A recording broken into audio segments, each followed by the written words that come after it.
At the neighborhood barbecue, my husband Orlando stood up in front of 30 neighbors and announced that I was mentally unstable and needed to be committed for everyone's safety. But when I calmly pulled out my phone and hit record, his confident smirk vanished as I said the words that would destroy his life. "That's interesting, Orlando, because I've been recording everything for the past 2 years." The email notification glowed on my laptop screen like a digital bomb waiting to explode. Willowbrook Community Newsletter. Final draft ready for your approval. My finger hovered over the mouse as I stared at the headline I'd crafted so carefully. Before we jump back in, tell us where you're tuning in from, and if this story touches you, make sure you're subscribed, because tomorrow I've saved something extra special for you. Local real estate agent's secret life, financial fraud, infidelity, and the neighbor who documented it all. 2 years of planning. 2 years of meticulous documentation. 2 years of playing the perfect, naive wife while my husband Orlando Arlington systematically destroyed our neighbors' lives for his own profit. But tonight, at the annual Willowbrook Estates summer barbecue, everything would change. I closed my laptop and walked to the bathroom where Orlando was getting ready, his reflection in the mirror showing that same arrogant confidence that had fooled our entire neighborhood. At 35, he still had the boyish charm that had attracted me 7 years ago, but now I saw it for what it really was. A weapon he wielded against anyone who trusted him. "Ready for tonight, sweetheart?"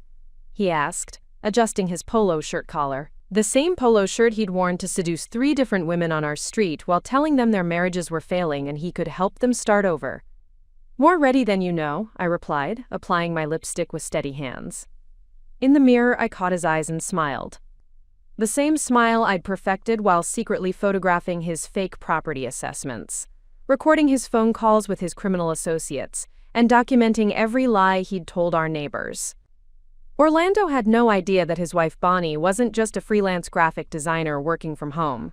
He didn't know that for the past 2 years, I'd been the anonymous editor and publisher of the Willowbrook Community Newsletter, a digital publication that had grown from a small neighborhood blog to a widely read local news source with over 15,000 subscribers across 3 zip codes. He certainly didn't know that tonight's special edition was already queued up on my publishing platform, waiting for one final click to send his carefully constructed world crashing down. "The Sinclairs are excited about tonight," Orlando said, checking his watch.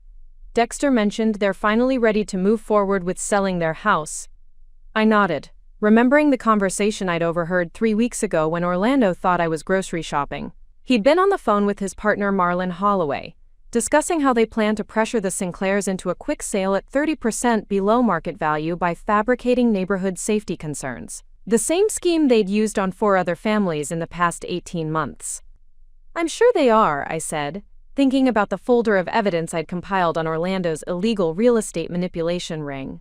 Bank records showing kickbacks from predatory lenders, text messages coordinating fake property inspections, photos of Orlando with the married women he'd manipulated into believing their homes were worthless, while he privately arranged to purchase them through shell companies. The Sinclairs were just the latest targets in a pattern I'd been tracking since I first became suspicious of Orlando's sudden increase in income. Bernadette Sinclair had confided in me just last week about the safety issues Orlando claimed to have discovered in their neighborhood, issues that mysteriously disappeared from public records whenever I tried to verify them. As Orlando headed downstairs to load the car with his contribution to the barbecue, I opened my laptop one final time. The newsletter was perfection, 23 pages of meticulously documented evidence, supported by photographs, audio recordings, and financial records that painted a complete picture of Orlando's criminal enterprise. But the real masterpiece was the final section, a message from your neighbor. My first-person account of discovering my husband's crimes, written in my own voice for the first time. No more anonymous reporting. Tonight, Bonnie Arlington would step out of the shadows and reveal not just Orlando's crimes, but my own role in exposing them. The barbecue was scheduled to start at 6 p.m. in the Willowbrook Estates Community Park. By 7 p.m., when Orlando traditionally gave his annual State of the Neighborhood presentation to the assembled residents, I would have already triggered the newsletter's automatic distribution to every email address in our community database. 15,000 subscribers would receive the explosive exposés simultaneously. Local news outlets that had been following my newsletter would get the story. The Real Estate Licensing Board would get their copy. The FBI Financial Crimes Unit would get theirs. But first, I wanted to see Orlando's face when he realized that his perfect wife had become his perfect nightmare. I saved the newsletter file and closed my laptop, then walked to our bedroom closet where I kept my real insurance policy. Behind a panel that Orlando had never noticed, I stored backup drives containing additional evidence, a second laptop, and 3 separate recording devices. Everything was encrypted, backed up to secure cloud storage, and programmed to automatically release if anything happened to me. Orlando thought he was the smartest person in every room. He thought his charm and manipulation skills made him untouchable. He thought his wife was too naive and trusting to ever discover his secrets. Tonight he would learn how wrong he was about everything. Tuane. The sound of our car horn honking outside told me it was time to go. I grabbed my purse, checked that my phone was fully charged and set to record, and took one last look in the mirror. The woman staring back at me looked exactly like the devoted wife Orlando expected to see. But inside, I was someone completely different. Someone who had spent 2 years becoming an expert in financial fraud investigation. Someone who had learned to lip read so I could understand Orlando's whispered phone conversations. Someone who had taught herself advanced photography techniques to document evidence from a distance. Someone who had been planning this moment for so long that every detail was already locked in place. As I walked downstairs to join Orlando for what would be his last community barbecue as a free man, I felt a calm certainty wash over me. Everything was ready. The evidence was bulletproof. The timing was perfect. Orlando was about to become the most famous resident of Willowbrook Estates, just not in the way he'd always imagined. The drive to the community park took 12 minutes. I spent every one of them thinking about the faces of our neighbors when they realized who had been living among them, and more importantly, who had been protecting them all along. Tonight, the quiet wife sitting in the passenger seat would become the most talked about woman in town. And Orlando Arlington would discover that sometimes, the person you underestimate the most is the one who destroys you completely. My name is Bonnie Arlington, and if you asked any of my neighbors in Willowbrook Estates to describe me, they'd probably say I was the quiet one. The wife who smiled politely at community meetings, brought homemade cookies to new residents, and seemed perfectly content to let her successful husband handle all the important neighborhood business. They wouldn't be entirely wrong. That version of me did exist. But what none of them knew, including Orlando, was that I had been living a carefully constructed double life for the past 2 years. By day, I was exactly what everyone expected. A freelance graphic designer who worked from our converted home office, took online yoga classes, and spent my afternoons tending to the small garden behind our colonial-style house on Maple Drive. I attended book club meetings with the other wives, participated in the annual charity drives, and never missed a community social event. But by night, and during every moment Orlando thought I was busy with mundane domestic tasks, I had been building something far more significant than anyone could imagine. Willowbrook Estates wasn't just any suburban neighborhood. Developed in the early 2000s as a premium community, it housed approximately 200 families in a carefully planned grid of tree-lined streets. Property values averaged between $400,000 and $600,000, making it one of the most desirable areas in our mid-sized city of Millbrook. The community prided itself on exclusivity and high standards. We had our own homeowners association, complete with architectural review committees and landscaping requirements. We had a private community center with a pool, tennis courts, and meeting spaces. Most importantly, we had a tight-knit social structure where reputation and appearances mattered more than almost anything else. Orlando had positioned himself at the center of this social ecosystem from the moment we moved here 5 years ago. Preparing and narrating this story took us a lot of time, so if you are enjoying it, subscribe to our channel. It means a lot to us. Now back to the story. As a licensed real estate agent with connections throughout the region, he quickly became the go-to person for property advice, market insights, and neighborhood leadership. Within 2 years, he was elected to the Homeowners Association board. Within 3, he was practically running it. Everyone loved Orlando Arlington.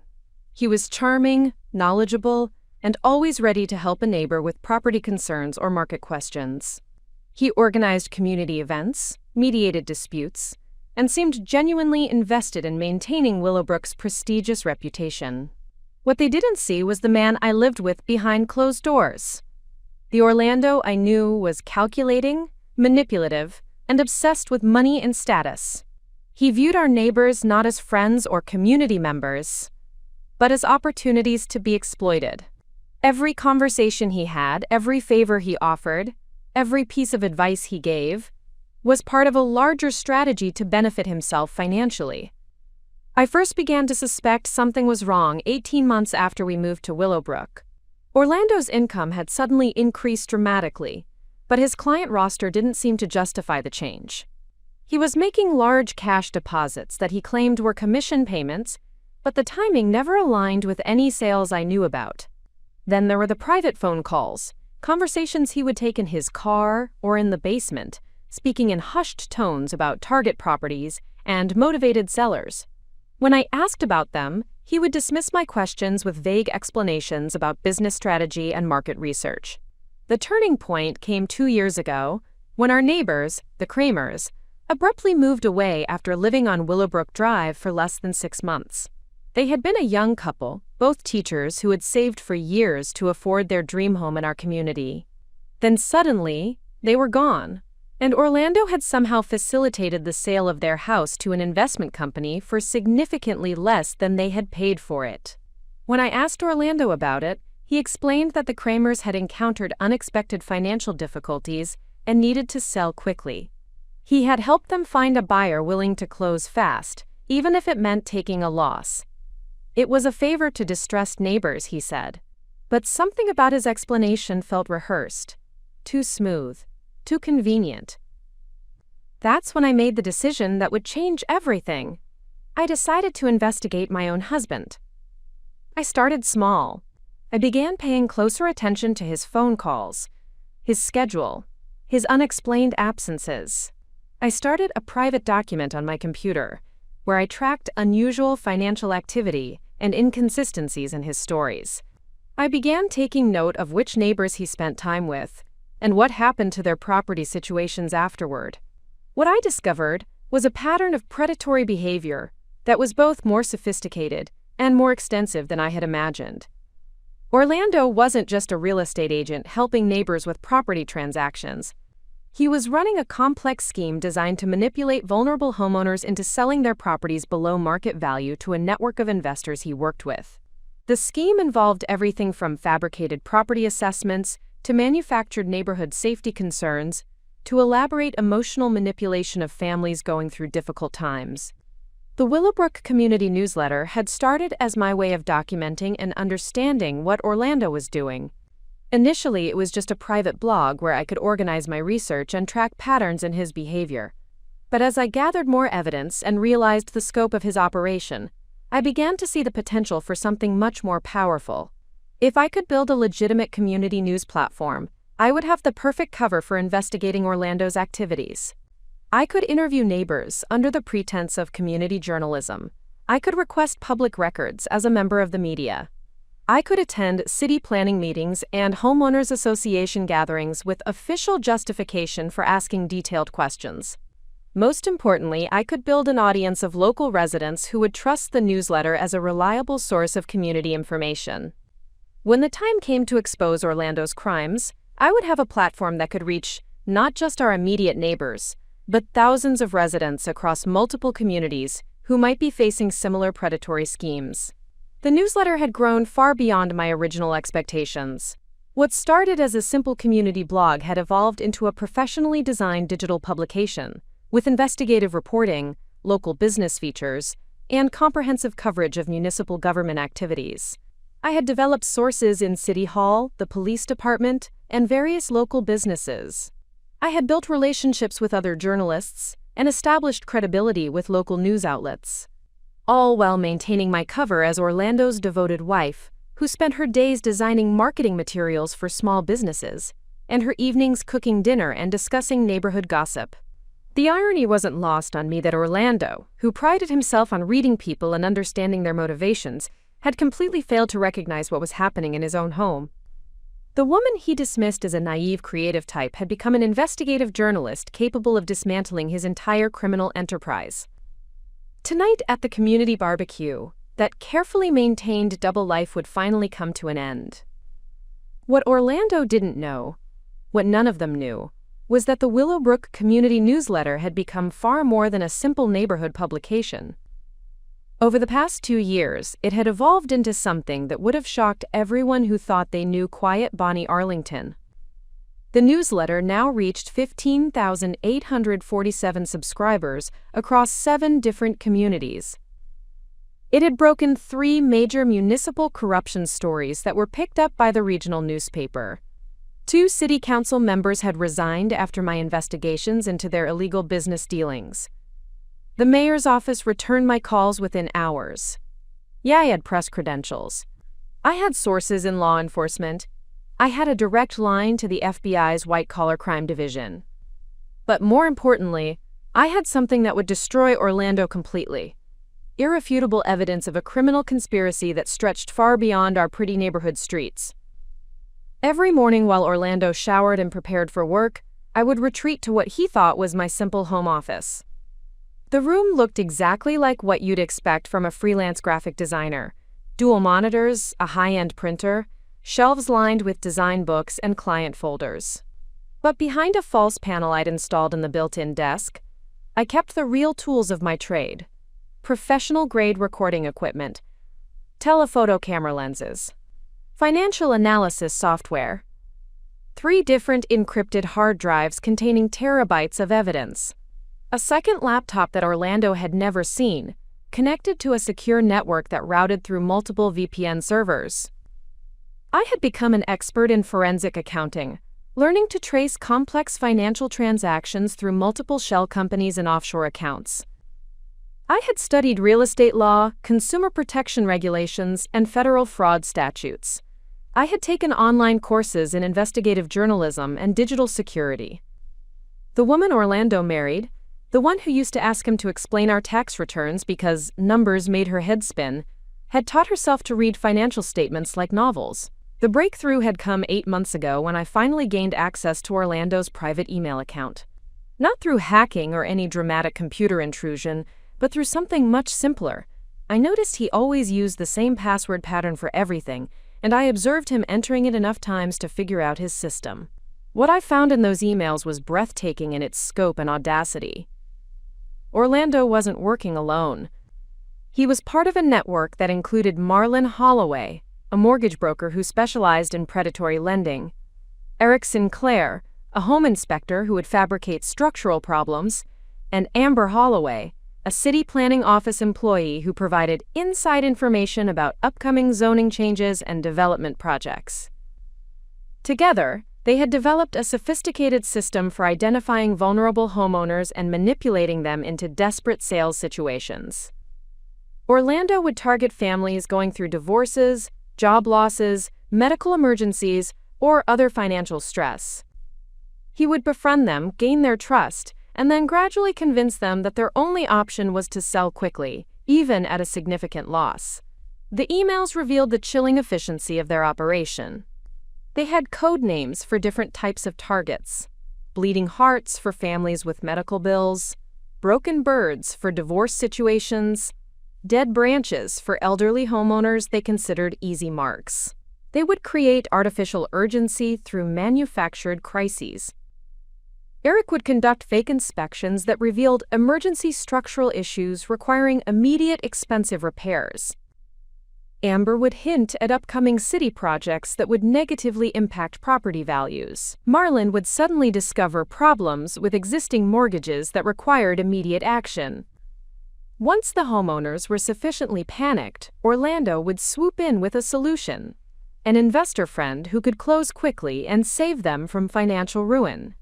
The homeowners, grateful for the rescue, would accept offers that were typically 20 to 40% below market value. What they didn't know was that the investor was actually a shell company controlled by the network. The properties would be minimally repaired and resold within 6 months at market value, generating enormous profits that were split among the conspirators. Over the past 3 years, they had executed this scheme on at least 27 families that I could document.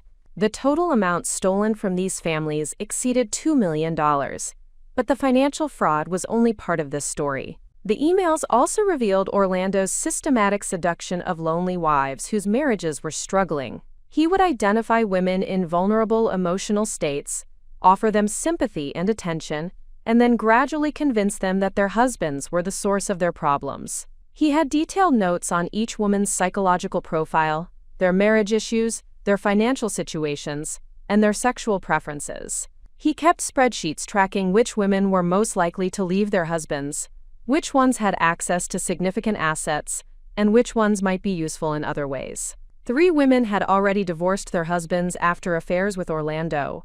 2 had sold their homes through him during the divorce proceedings. 1 had provided him with inside information about her husband's business that he had used to manipulate property deals in that sector. Kayla Sinclair, Dexter's wife, was his current primary target.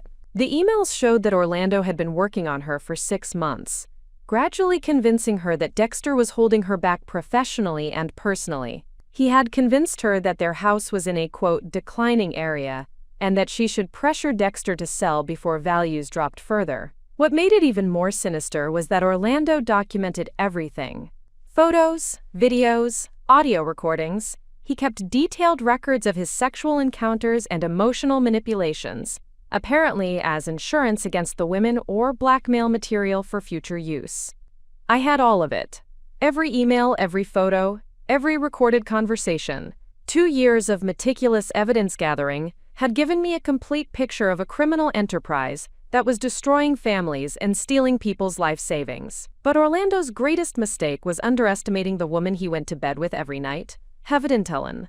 He thought I was decorative, harmless, too focused on my little design projects to pay attention to important things like business and money. He made phone calls in front of me because he assumed I wouldn't understand what he was discussing. He left documents lying around because he believed I lacked the intelligence to interpret them. He never suspected that the community newsletter he occasionally praised as surprisingly professional for a neighborhood blog was researched, written, edited, and published by his own wife. He didn't know that the, quote, graphic design clients I claimed to be meeting with were actually sources providing me with additional information about his activities. He didn't realize that my yoga classes were actually meetings with federal investigators who had been building their own case against his network. Most importantly, he had no idea that tonight's community barbecue was going to be the final chapter in the most comprehensive takedown of a suburban criminal conspiracy that Millbrook had ever seen.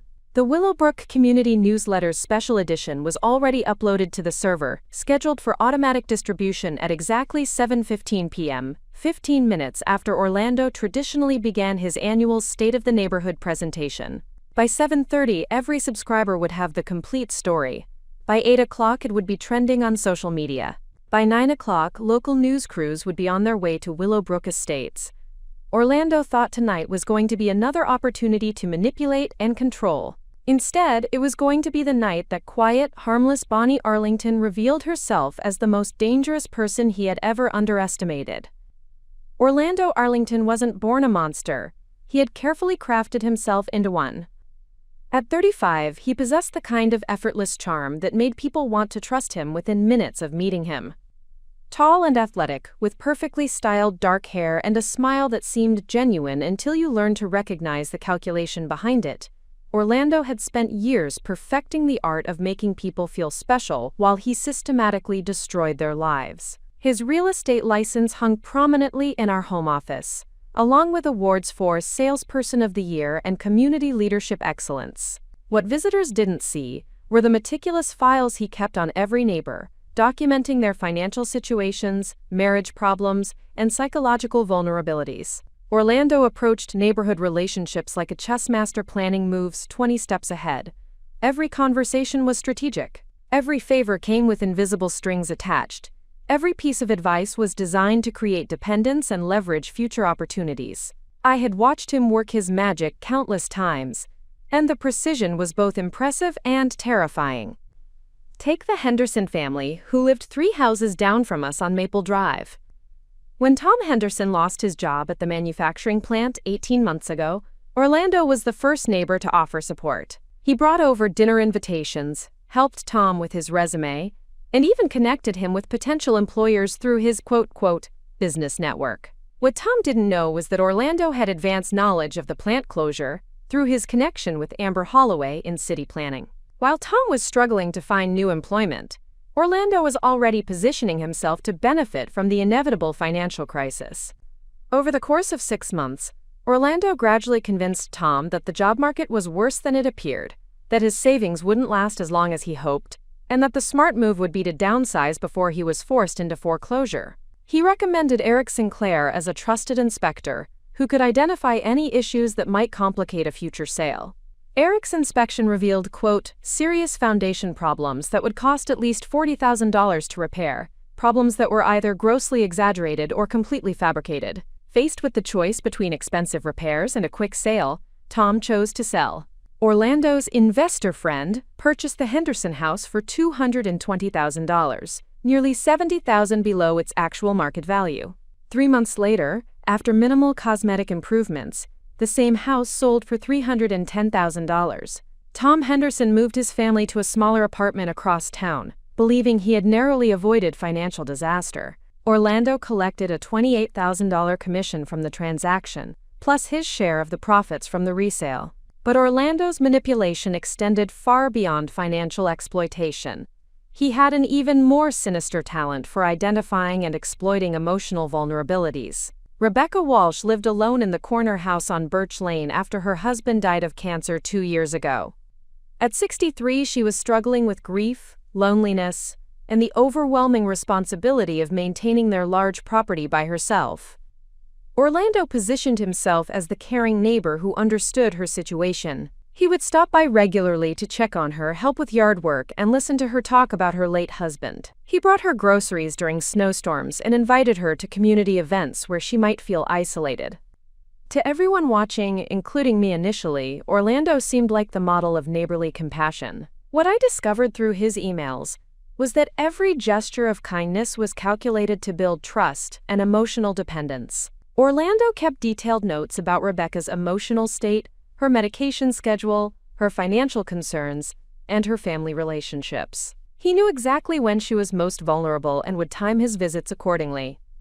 Gradually, he began planting seeds of doubt about her ability to maintain the house. He pointed out maintenance issues that were getting worse, mentioned how property values in the area might be declining, and suggested that the stress of homeownership might be impacting her health. When Rebecca began talking about possibly selling, Orlando was ready with the perfect solution. He knew a buyer who specialized in helping seniors transition to more manageable living situations. The buyer would handle all the paperwork, cover the closing costs, and even help arrange her move to a nice senior community. Rebecca sold her house for $180,000, grateful for Orlando's help in making the process so easy. The house was worth at least $260,000. She used most of the proceeds to pay for her move to an assisted living facility, believing she had made a smart financial decision. Orlando's share of that transaction was over $15,000. But perhaps the most disturbing aspect of Orlando's operation was how he manipulated the wives of his targets. He had developed a systematic approach to identifying women in troubled marriages and exploiting their emotional needs to advance his financial schemes. His emails contained detailed psychological profiles of dozens of women in our community. He categorized them by their marriage satisfaction levels, their financial access, their susceptibility to flattery, and their likelihood to engage in extramarital affairs. He would identify women whose husbands traveled frequently, worked long hours, or seemed emotionally distant. He would find excuses to spend time with them, helping with home repairs, offering real estate advice, or simply being available to listen when they needed to talk. Orlando was a master of making women feel seen and appreciated in ways their husbands had stopped providing. He would remember details about their interests, compliment them on things their husbands took for granted, and gradually position himself as the man who truly understood them. The seduction was always gradual and seemingly reluctant on his part. He would create situations where emotional intimacy seemed to develop naturally, where the women felt like they were pursuing him rather than being manipulated. He documented every step of the process, keeping records of what worked with each personality type. Once he had established control, Orlando would begin influencing their decisions about property and finances. He would convince them that their marriages were holding them back, that their husbands didn't appreciate their true worth, and that they deserved better lives.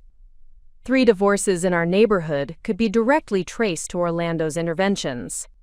In each case, He had profited from the resulting property transactions, while destroying families and leaving children caught in the aftermath of his manipulation. The most chilling aspect of Orlando's personality was his complete lack of empathy for his victims. His emails discussed the families he was destroying with the same clinical detachment other people might use to talk about stock investments or sports statistics. He referred to Tom Henderson as broken merchandise after the job loss. Rebecca Walsh was inventory to be liquidated. The women he seduced were assets to be leveraged for maximum return. Orlando didn't see neighbors. He saw opportunities. He didn't see families. He saw revenue streams. He didn't see human suffering. He saw market inefficiencies to be exploited. And for 2 years, I had been living with this predator, sharing meals with him, sleeping beside him, all while he destroyed the lives of people who trusted him. People who invited us to their birthday parties, who watched our house when we traveled, who considered us friends. Liu. Tonight, Orlando would discover that his greatest miscalculation wasn't underestimating his victim's intelligence or resilience. It was underestimating his wife. The true cost of Orlando's crimes couldn't be measured in dollars alone. Behind every fraudulent transaction was a family whose life had been permanently altered, children whose security had been shattered, and dreams that had been systematically destroyed by a man they trusted as a friend. I kept detailed files on each victim, not just for evidence purposes, but because I needed to understand the full scope of the devastation Orlando had caused. These weren't just names and financial records. They were real people whose stories haunted me every time I looked at my husband across the dinner table. The Martinez family had been Orlando's most heartbreaking target. Rosa Martinez was battling breast cancer when Orlando first approached them, with concerns about their property taxes increasing due to a reassessment error that he claimed to have discovered. While Rosa was undergoing chemotherapy, her husband Carlos was juggling medical bills, childcare for their 2 young daughters, and a construction job that barely covered their mounting expenses. Orlando convinced them that the city was planning to significantly increase property taxes on their street within the next year, and that they should consider selling before the financial burden became unmanageable. He painted a picture of inevitable foreclosure and financial ruin if they tried to hold on to their home while dealing with Rosa's medical costs. What Carlos didn't know was that Orlando had fabricated the entire tax reassessment story. There were no planned increases, no clerical errors, no looming financial disaster beyond the medical bills they were already managing. Orlando had simply identified a family in crisis and manufactured additional pressure to force a desperate sale. The Martinez house sold for $195,000. Its actual value was $270,000. That $75,000 difference represented Rosa's college fund, the girls' future educational opportunities, and the financial security that might have helped them weather her cancer treatment without losing their home. 6 months after the sale, Rosa's cancer went into remission. By then, the family was renting a cramped apartment across town, the girls had been forced to change schools, and Carlos was working double shifts to cover rent that was higher than their previous mortgage payments. They had been convinced they were making a smart decision to avoid financial catastrophe, never knowing that the catastrophe itself had been orchestrated by their trusted neighbor. 8-year-old Sofia Martinez asked her mother why they had to move away from their pretty house with the big backyard. Rosa didn't know how to explain that they had been lied to by someone they considered a friend. Then there was elderly William Chen, a widower who had lived in Willowbrook Estates since the community was first developed. At 78, William struggled with early-stage dementia, but was determined to remain in the home he had shared with his late wife Margaret for 15 years. Orlando identified William as what he called in his emails a declining asset, someone whose cognitive issues made him particularly vulnerable to manipulation and pressure tactics. Over the course of 8 months, Orlando systematically isolated William from his adult children who lived in other states, convincing him that they were trying to take control of his finances and force him into a nursing home. Orlando became William's primary source of advice and support, helping him with grocery shopping, medication management, and household maintenance. William grew to depend on Orlando completely, viewing him as the only person who truly understood his desire to maintain his independence. Gradually, Orlando began suggesting that William's house was becoming too much for him to handle safely. He arranged for Eric Sinclair to conduct a quote safety inspection that revealed numerous hazards requiring expensive modifications. The cost of making the house safe for an elderly resident would be prohibitive, Orlando explained. The responsible choice would be to sell and move to a more manageable living situation. Yawneed House. William's house sold for $230,000, with Orlando arranging for the buyer to cover all closing costs and even helping William move to what was described as a, quote, luxury senior community. William was grateful for Orlando's assistance in making such a difficult transition easier. The house was actually worth $320,000. The luxury senior community was a basic assisted living facility that consumed most of William's sale proceeds within 18 months. His adult children, who had been trying to coordinate better care options for their father, discovered the sale only after it was finalized. William died 14 months later, confused and alone, his financial resources depleted, and his family relationships destroyed by Orlando's systematic manipulation of his deteriorating mental state. But perhaps the most devastating collateral damage was what Orlando's schemes did to marriages throughout our community. Jennifer Walsh, who lived on Birch Lane with her husband Michael and their teenage daughter, had been struggling with the isolation of being a stay-at-home mother after 15 years of marriage. Michael worked long hours as an engineer, often traveling for weeks at a time, leaving Jennifer to manage their household and their daughter's busy schedule alone.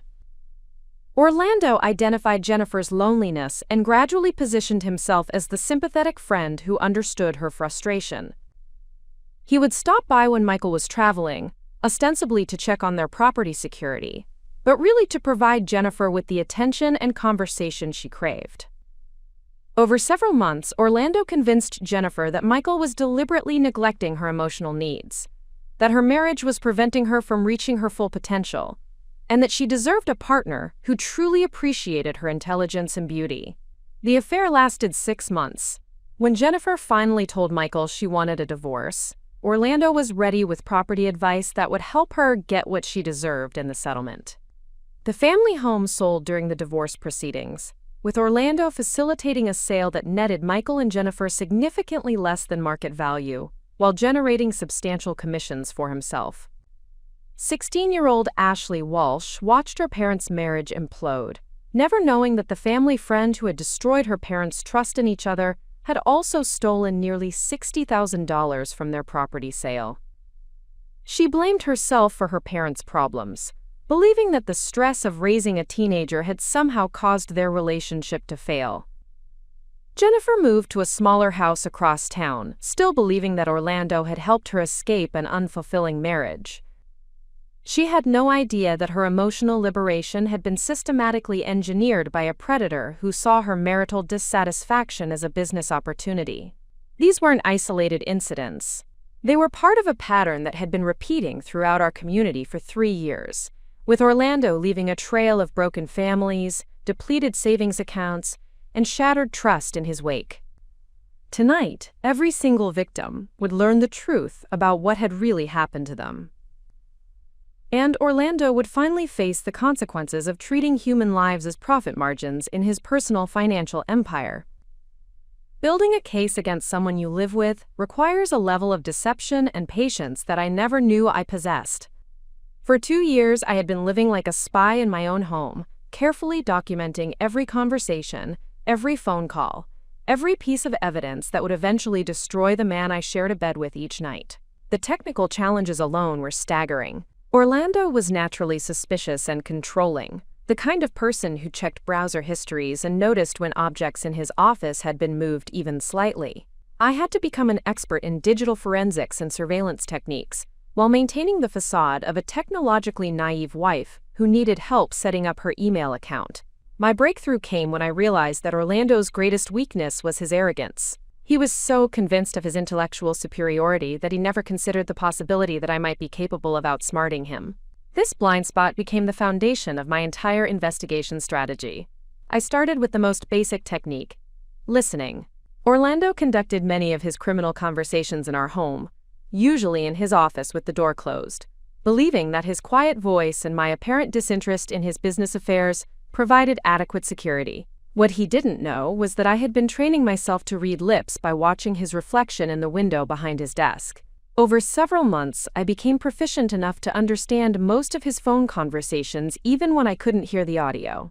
I kept detailed notes of every conversation I observed, gradually building a comprehensive picture of his network and their methods. The next challenge was gaining access to his digital communications. Orlando kept his computer password protected and his phone secured with biometric locks. Direct access seemed impossible until I realized that he followed predictable patterns in all his security measures. I spent weeks observing how he entered passwords, noting finger positions and timing patterns. Orlando used variations of the same base password for everything, typically incorporating dates that were significant to him personally. Once I identified the pattern, accessing his accounts became a matter of systematic testing during the brief windows when he was showering or working in the yard. But obtaining access was only the beginning. I needed to document everything in a way that would be legally admissible and professionally credible. I taught myself to use screenshot software that captured not just images but metadata proving authenticity. I learned about digital chain of custody requirements and evidence preservation protocols. Every email I discovered was carefully photographed with timestamp verification. Every financial document was copied and cross-referenced with public records. Every audio recording was made using equipment that produced files with embedded authentication markers.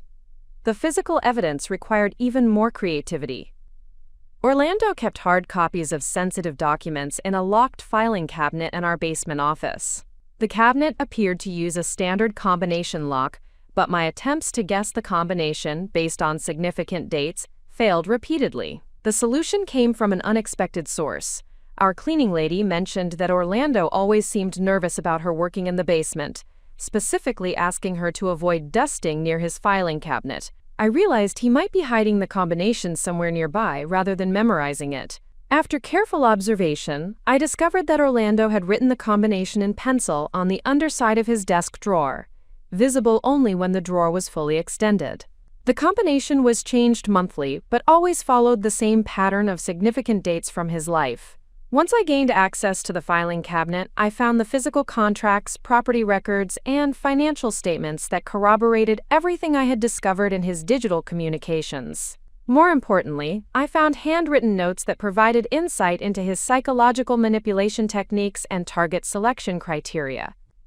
Orlando kept what he called opportunity assessments for every family in our neighborhood.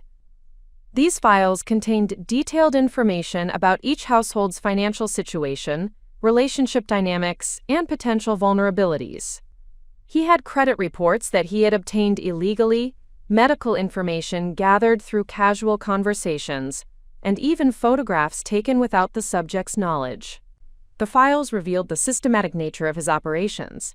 He would spend months studying potential targets before making initial contact. He maintained detailed timelines of each family's financial and emotional stress points. He had contingency plans for different scenarios and backup targets if primary opportunities fell through. Perhaps most disturbing were his conversion notes, detailed records of how he had successfully manipulated specific individuals. These read like instruction manuals for psychological manipulation, with step-by-step accounts of which approaches worked best with different personality types. He documented how long it took to gain each victim's trust, which emotional triggers were most effective, and how to maintain control throughout the manipulation process. He had refined his techniques based on previous successes and failures, constantly improving his ability to exploit human psychology for financial gain. But Orlando's most critical mistake was his obsession with record-keeping. His criminal enterprise generated substantial income that needed to be tracked and laundered through legitimate channels.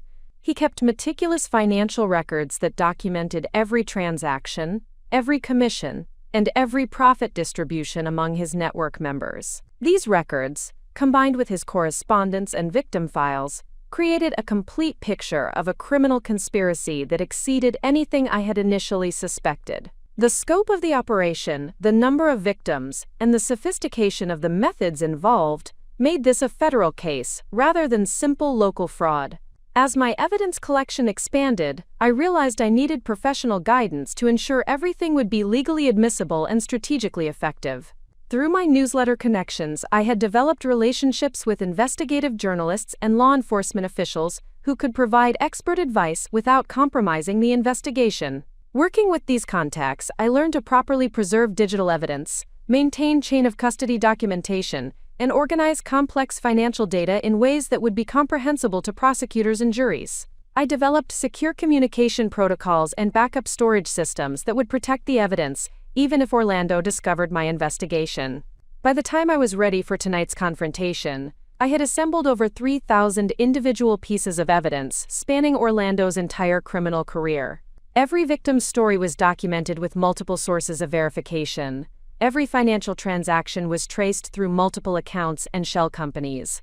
Tonight's newsletter publication would be the culmination of the most thorough investigation of suburban financial fraud that our community had ever seen.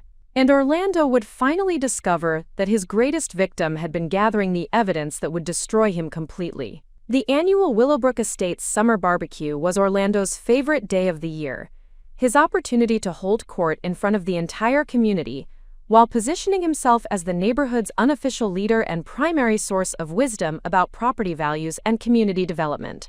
For the past 4 years, Orlando had used this event to launch his most ambitious manipulation campaigns. The relaxed social atmosphere, combined with alcohol and the natural tendency for neighbors to discuss their personal situations, created perfect conditions for him to identify new targets and plant seeds for future exploitation. This year's barbecue was scheduled to be his crowning achievement. Orlando had been planning his presentation for months, preparing what he called his State of Willowbrook address, a comprehensive overview of property values, community improvements, and opportunities that would require careful navigation with the right professional guidance. What Orlando didn't know was that I had been planning for this night even longer, and with far more precision than he could have imagined. The community park where the barbecue was held every year provided the perfect stage for what I had in mind. The pavilion's elevated platform gave speakers a clear view of the entire gathering, while the natural amphitheater seating arrangement ensured that everyone present would have an unobstructed view of the events that were about to unfold.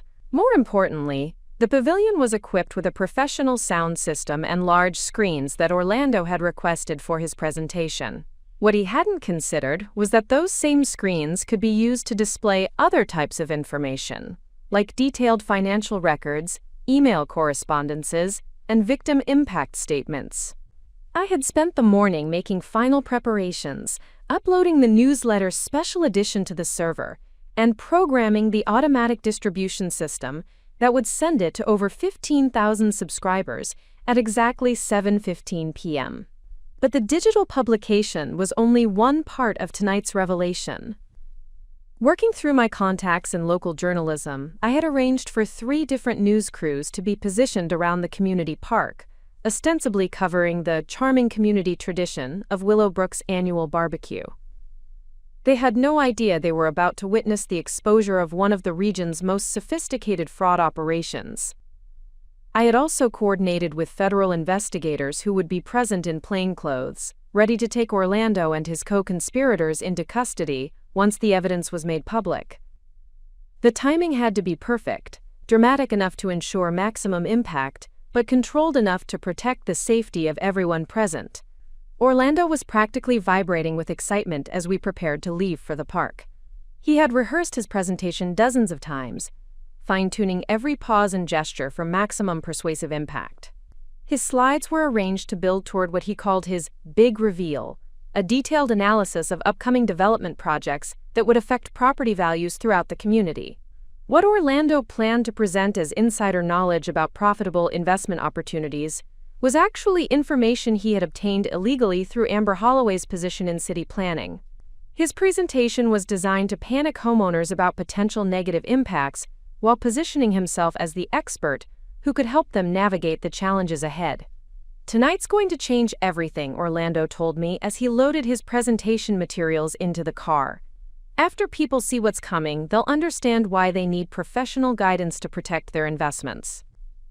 I nodded and smiled, carrying my own laptop bag that contained backup drives with enough evidence to send Orlando to federal prison for the next 20 years. "I'm sure it will be a night nobody forgets," I replied. The irony of his statement wasn't lost on me. Orlando was absolutely right that tonight would change everything. just not in the way he anticipated. As we drove toward the community park, Orlando continued outlining his strategy for the evening. He planned to start with general community updates, gradually building toward more serious discussions about property values and development concerns. The real manipulation would begin during the informal conversations after his presentation, when neighbors would be primed with anxiety about their financial security. "The key is timing," Orlando explained, as if he were sharing professional wisdom rather than describing criminal manipulation techniques. "You have to let people reach their own conclusions while gently guiding them toward the right decisions." I listened to him describe his planned psychological manipulation of our neighbors, people who had invited us to their children's birthday parties, who had brought us casseroles when I had the flu, who trusted Orlando to have their best interests at heart. By 6 p.m., cars were already filling the parking area around the community park. I could see familiar faces setting up tables, arranging food contributions, and testing the sound system that would amplify Orlando's voice as he delivered what he believed would be his most successful manipulation campaign yet. What Orlando couldn't see were the federal agents positioning themselves throughout the crowd, the journalists preparing their equipment for what they had been told would be a, quote, significant community interest story, and the local police units stationed nearby in case crowd control became necessary. At 6:30, Orlando began his traditional pre-presentation networking, moving through the gathering with his characteristic charm and confidence. I watched him shake hands with Tom Henderson, whose family had lost their home to Orlando's manufactured crisis. I saw him embrace Rebecca Walsh, who had been pressured into selling her house while grieving her husband's death. Every person Orlando greeted had been victimized by his schemes, yet they all responded to him with genuine warmth and trust. The cognitive dissonance was staggering. These good people had no idea they were embracing the predator who had systematically destroyed their financial security. At 7 p.m., Orlando took the stage to begin his presentation. The crowd settled into their seats, drinks in hand, prepared to listen to their trusted neighbor share his insights about their community's future. I sat in the front row, my phone recording everything, my laptop connected to the pavilion's Wi-Fi network, my finger hovering over the publish button that would send the special edition newsletter to thousands of subscribers in exactly 15 minutes. Orlando adjusted the microphone, smiled at his audience, and began to speak. "Good evening, neighbors and friends. Thank you all for coming to what I believe will be the most important community gathering in Willowbrook's history." He had no idea how right he was. The Willowbrook Estates Community Park had been transformed into what looked like a Norman Rockwell painting come to life. Families spread across picnic blankets, children chased fireflies in the gathering dusk, and neighbors who rarely spoke during their busy weekday routines now clustered together in animated conversation about property taxes, school board elections, and summer vacation plans.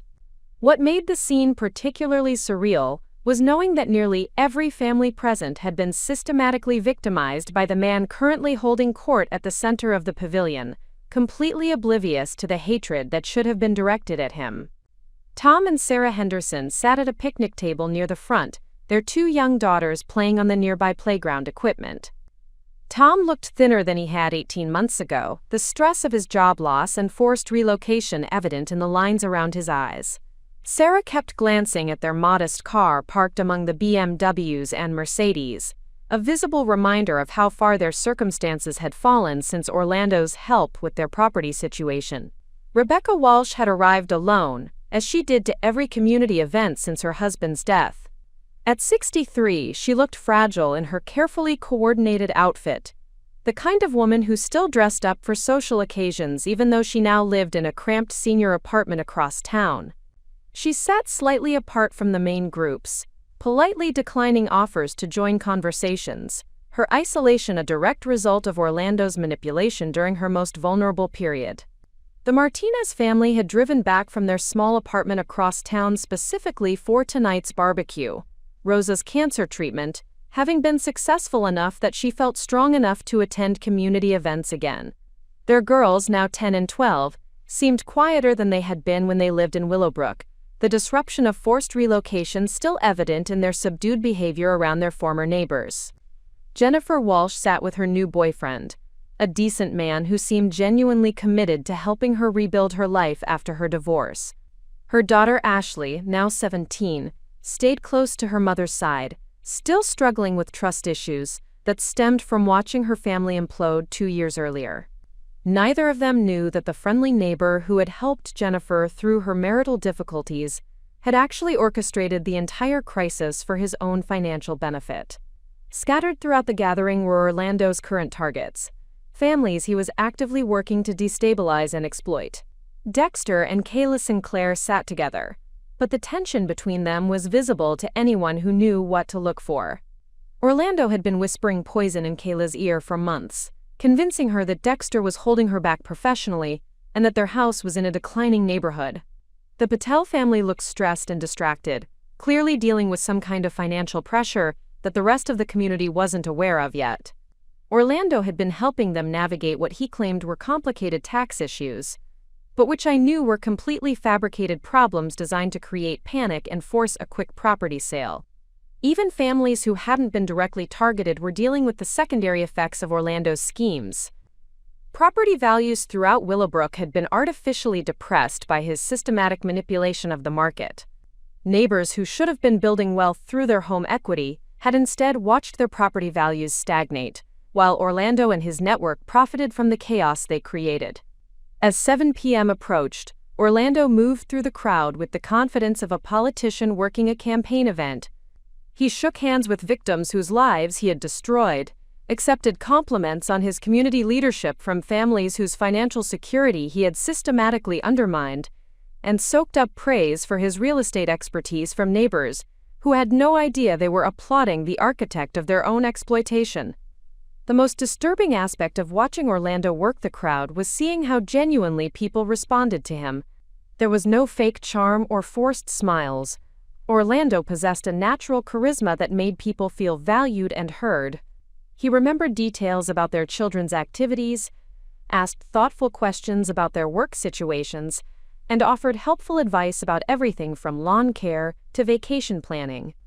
This wasn't a cartoon villain twirling his mustache while plotting evil schemes. This was a master manipulator who had weaponized human connection itself, turning people's natural desire for community and friendship into a tool for their own destruction. I watched Bernadette Sinclair laugh at something Orlando said, not knowing that he had detailed files documenting her marriage problems, her medication schedule, and her vulnerability to romantic attention from men who seemed to understand her better than her husband did.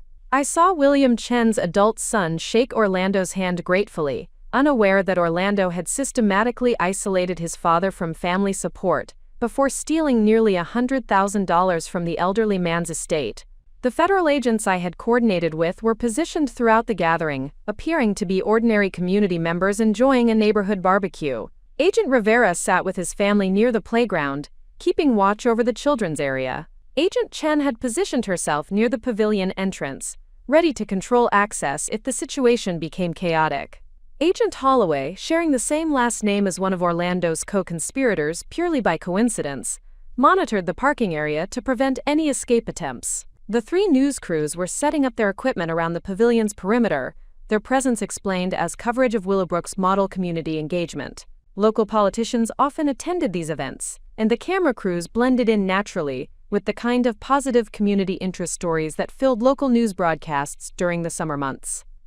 At 7:05 p.m., Orlando stepped up to the microphone for his sound check. The conversations throughout the park gradually quieted as neighbors turned their attention toward the pavilion. Children were called back from the playground to sit with their families. Folding chairs were arranged in neat rows facing the stage. I sat in the front row, my laptop open and connected to the park's Wi-Fi network, my phone fully charged and ready to record everything that was about to unfold. The newsletter's special edition was loaded in my publishing system, scheduled for automatic distribution in exactly 10 minutes. Behind me, I could hear the comfortable murmur of neighbors settling in for what they expected to be Orlando's annual presentation about property values and community development.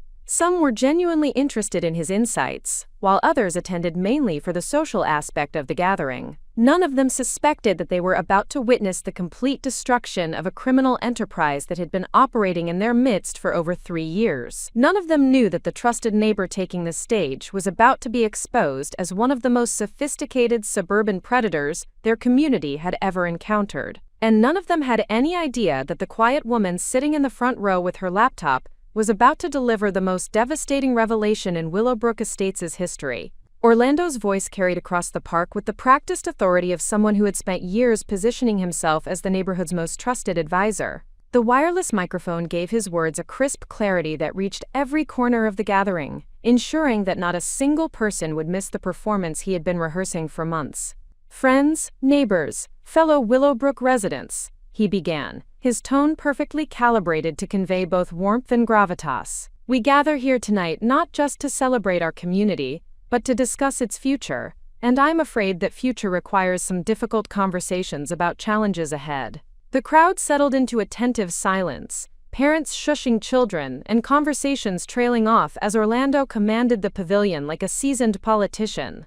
He wore his favorite navy blazer over khakis, the uniform of suburban authority that made him appear both approachable and professional. I watched from the front row as Orlando launched into what he called his State of Willowbrook presentation, clicking through professionally designed slides that displayed impressive charts, graphs, and aerial photographs of our community. Everything looked official, authoritative, and deeply researched. "Property values in our area have remained stable over the past year," Orlando announced, gesturing toward a colorful chart that showed modest appreciation rates. "However, several factors converging over the next 18 months will create unprecedented challenges for homeowners throughout our region." The first part of his presentation focused on legitimate market trends, interest rate fluctuations, regional employment data, and municipal budget concerns that were matters of public record. Orlando had always been skilled at mixing truth with manipulation, using accurate information to establish credibility before introducing his fabricated crises. Behind me, I could hear neighbors murmuring among themselves, as Orlando painted an increasingly ominous picture of economic headwinds that would affect their property investments. The psychological setup was masterful. Create anxiety about factors beyond their control, then position himself as the expert who could help them navigate the challenges. "Now, some of you may have heard rumors about upcoming development projects in our area," Orlando continued, his voice taking on the confidential tone of someone sharing insider knowledge. "I want to address these rumors directly, because accurate information is crucial for making sound financial decisions." This was where Orlando's presentation shifted from legitimate market analysis to criminal fraud. The slides that followed contained information that could only have been obtained through Amber Holloway's illegal access to city planning documents. Orlando was presenting confidential municipal information, as if it were publicly available knowledge. "The city is considering a significant rezoning initiative that would allow high-density housing development within a 2-mile radius of our community," Orlando announced, clicking to display a detailed map that highlighted Willowbrook's location relative to proposed development sites. The crowd's reaction was immediate and visceral. Property owners throughout the gathering shifted uncomfortably in their seats, exchanging worried glances and whispered comments about potential impacts on their home values. Parents of school-aged children looked particularly concerned about increased traffic and population density. Additionally, Orlando continued, the municipal waste management facility currently located across town is being considered for relocation to a site approximately 1 mile from our eastern border. Environmental impact studies are still pending, but preliminary reports suggest significant concerns about groundwater contamination and air quality. This was completely fabricated. There were no waste facility relocation plans, no environmental impact studies, and no threats to air quality or groundwater in our area. Orlando was manufacturing environmental crises to panic homeowners into believing their properties were about to become worthless. Tom Henderson raised his hand from his seat near the front. "Orlando, where can we find these reports? I'd like to review the environmental data myself." Orlando's response was smooth and practiced. "The studies are still in preliminary phases, Tom.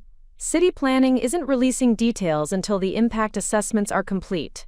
But my sources in municipal government have given me advance access to help our community prepare for what's coming." The lies flowed effortlessly from Orlando's mouth, each fabrication delivered with the confidence of absolute truth. He presented himself as the concerned neighbor, who had obtained privileged information specifically to protect his friend's financial interests. "The timeline for these changes is aggressive," Orlando continued, clicking to a slide that showed a detailed calendar of supposed municipal deadlines. "Zoning committee votes are scheduled for early fall, with implementation beginning as soon as next spring. Property values in affected areas typically decline by 15 to 30% once development plans become public knowledge." I watched the faces around me drain of color as Orlando systematically terrorized our neighbors with fictional threats to their most significant financial assets. Elderly residents who depended on home equity for retirement security looked genuinely frightened. Young families who had stretched financially to afford Willowbrook homes appeared nauseated by the prospect of losing their investments. "However," Orlando said, his tone shifting to offer hope after manufacturing despair, "there are strategies for protecting your financial interests if you act quickly and decisively." This was the pivot point where Orlando would transition from fear-mongering to solution selling. He would spend the next several minutes positioning himself as the expert who could help families navigate these fabricated crises, setting up private consultations where he could apply more intensive pressure tactics. "Real estate markets are cyclical, and timing is crucial for maximizing your return on investment," Orlando explained, displaying charts that showed historical property appreciation rates. Families who recognize market shifts early and adapt their strategies accordingly can actually benefit from changes that devastate unprepared homeowners. The crowd was hanging on his every word now, desperately seeking guidance about threats that existed only in Orlando's imagination. He had created the perfect psychological conditions for mass manipulation: public anxiety about complex financial issues, combined with the promise of expert solutions from a trusted source. "I want to be clear that I'm not suggesting everyone needs to sell immediately," Orlando continued, though his tone implied exactly the opposite. "But families in certain situations, those dealing with job transitions, health concerns, retirement planning, or other financial pressures, may want to consider their options before market conditions become more challenging." He was identifying potential targets in real time, using public speaking as a screening mechanism to determine which families might be vulnerable to his manipulation techniques. The entire presentation was essentially a sales pitch disguised as community service. At 7:12 p.m., Orlando began wrapping up his formal presentation, preparing to transition into the informal consultation phase, where he would identify specific families for private follow-up conversations. This was when he typically scheduled the individual meetings that became intensive manipulation sessions. I checked my phone. 3 minutes until the newsletter's automatic publication would send Orlando's criminal history to over 15,000 subscribers simultaneously. Orlando had no idea that his greatest performance was about to become his final bow. Orlando's presentation reached its crescendo as he clicked to his final slide. A photograph of our beautiful neighborhood taken from above, with red circles marking homes where he claimed immediate action would be necessary to avoid financial catastrophe. "I know this information is concerning," Orlando said, his voice taking on the patronizing tone of someone delivering difficult medicine to children. "But I want everyone to understand that knowledge is power. By being informed about these challenges early, our community has advantages that other neighborhoods won't have." What happened next was the moment I had been both dreading and anticipating for 2 years. Orlando's expression shifted as he looked directly at me in the front row, and his voice took on a more personal, almost intimate quality that made several people in the audience shift uncomfortably. "In fact, I think it's important for everyone to understand that not all of your neighbors have your best interests at heart." My blood went cold. This wasn't part of his planned presentation. "Some people in our community have been asking a lot of questions lately," Orlando continued, his eyes locked on mine with an intensity that felt predatory. "Unusual questions about property records, financial transactions, and private business matters. Questions that suggest someone might be trying to interfere with legitimate efforts to help our neighbors protect their investments." The crowd began to murmur, sensing that the presentation had taken an unexpected turn toward personal conflict. I could feel hundreds of eyes turning toward me, though most people didn't yet understand what Orlando was implying. "My wife Bonnie, for example," Orlando said, gesturing toward me with a smile that didn't reach his eyes, "has been spending an unusual amount of time on her computer lately." long hours researching property records, municipal documents, and what she calls, quote, community journalism. But I'm concerned that her enthusiasm for investigation might be creating confusion and anxiety among our neighbors. I felt my chest tighten as Orlando began what I realized was a preemptive attack. Somehow he had discovered or suspected my investigation, and he was attempting to discredit me publicly before I could expose him. Mental health is a serious issue that affects many families in our community, Orlando continued, his voice taking on the concerned tone of someone reluctantly sharing difficult personal information. When someone becomes obsessed with conspiracy theories, when they start seeing patterns and connections that don't exist, when they begin accusing trusted community members of criminal behavior. The crowd was now completely focused on this unexpected personal drama unfolding on stage. I could see confusion and discomfort on faces throughout the audience, as neighbors tried to understand what they were witnessing. I've been hoping that Bonnie would seek professional help for what appears to be developing paranoid delusions, Orlando said, shaking his head sadly. But instead, she's been using her blog to spread misinformation and unfounded accusations that could damage innocent people's reputations and harm our community's stability. The betrayal was breathtaking in its cruelty and tactical brilliance. Orlando was attempting to destroy my credibility by painting me as mentally unstable, while simultaneously revealing that he knew about my investigation and was prepared to frame it as delusional conspiracy theories. In fact, Orlando continued, I'm concerned that Bonnie may be planning to disrupt tonight's gathering with some kind of outburst or dramatic scene designed to draw attention to her unfounded theories about imaginary criminal conspiracies. My phone showed 7:14 p.m., 1 minute until the newsletter's automatic publication, so I want everyone here to understand that if my wife attempts to interrupt tonight's proceedings, or if she tries to share wild accusations about financial fraud or criminal behavior, you're witnessing someone who desperately needs mental health intervention, not someone presenting credible information about our community. The crowd was now staring at me with a mixture of pity, curiosity, and concern.